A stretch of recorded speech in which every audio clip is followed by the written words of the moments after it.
Hey everybody, Father John here. Hope that you guys are doing well. I'm in the church, we just got finished with this 12 noon Mass today. We're getting ready for exposition of the Blessed Sacrament, and couldn't help but think of all of you.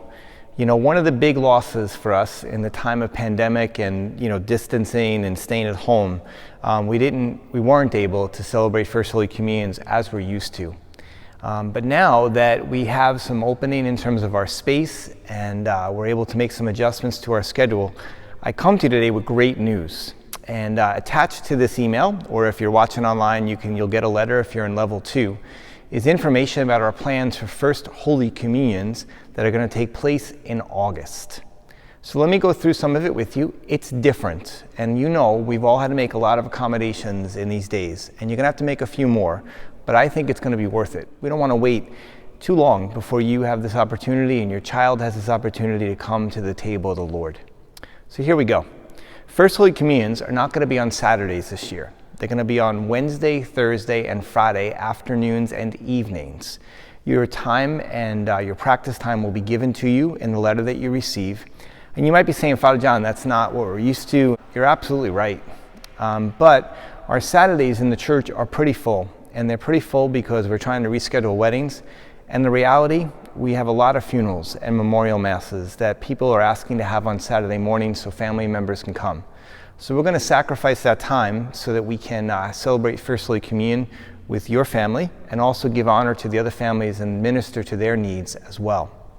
You do have the option to receive First Holy Communion at one of our Sunday Masses, and we'll do as much as we can to accommodate you if that's what you desire, and most welcome to do that.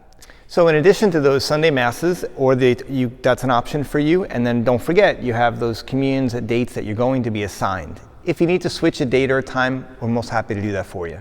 Now, we're doubling the amount of First Holy Communions that we do. So normally we do 5 or 6. This year we're doing 10 or 12. So that the crowds will be smaller, the groups will be smaller, and we'll be able to maintain social distancing, meet the requirements of New York State for gatherings of people in worship spaces, and also keep everyone safe. So here are some other things to be aware of. Each First Holy Communion candidate is going to be limited to about 7 guests. Okay, I know that's a sacrifice, but I also know there are probably some family members, like grandmas and grandpas and people who may not feel so good, that they don't want to come to these big gatherings. So here's the good news. All of our First Holy Communions are going to be live streamed, so your family members can watch via the St. John's website. None of those things replace being here in person, and I don't want to pretend that it does. But we're doing the best that we can, and we make those sacrifices ultimately so we can get our young people to the table of the Lord as quickly as possible. All the details of gathering in spaces are here, and we'll go through them with you at the practices. One of the obvious things, you have to wear a mask, okay? You could even decorate your mask if you want with your favorite First Holy Communion symbol, but you have to wear a mask, okay? And we'll talk to you at the practice about how to receive communion and go through that process with the mask, but just be aware of that now. Also, some of the things that we might be used to, like communion processions and things like that, they're gonna have to be adjusted. And all of that work will be done at the rehearsal. Read the letter, go through it. If you have any questions or concerns, or you're upset about this, I want you to reach out to me, and let's talk about it together. If you have questions about switching dates or details like that, contact the Faith Formation Office. Now, how do we get ready for this? All right, because we're not in sessions and we're not in some of the ways that we normally would be getting ready if it was during the school year. Here's how we're going to do it. The first is obviously that rehearsal and practice. That's real important, okay?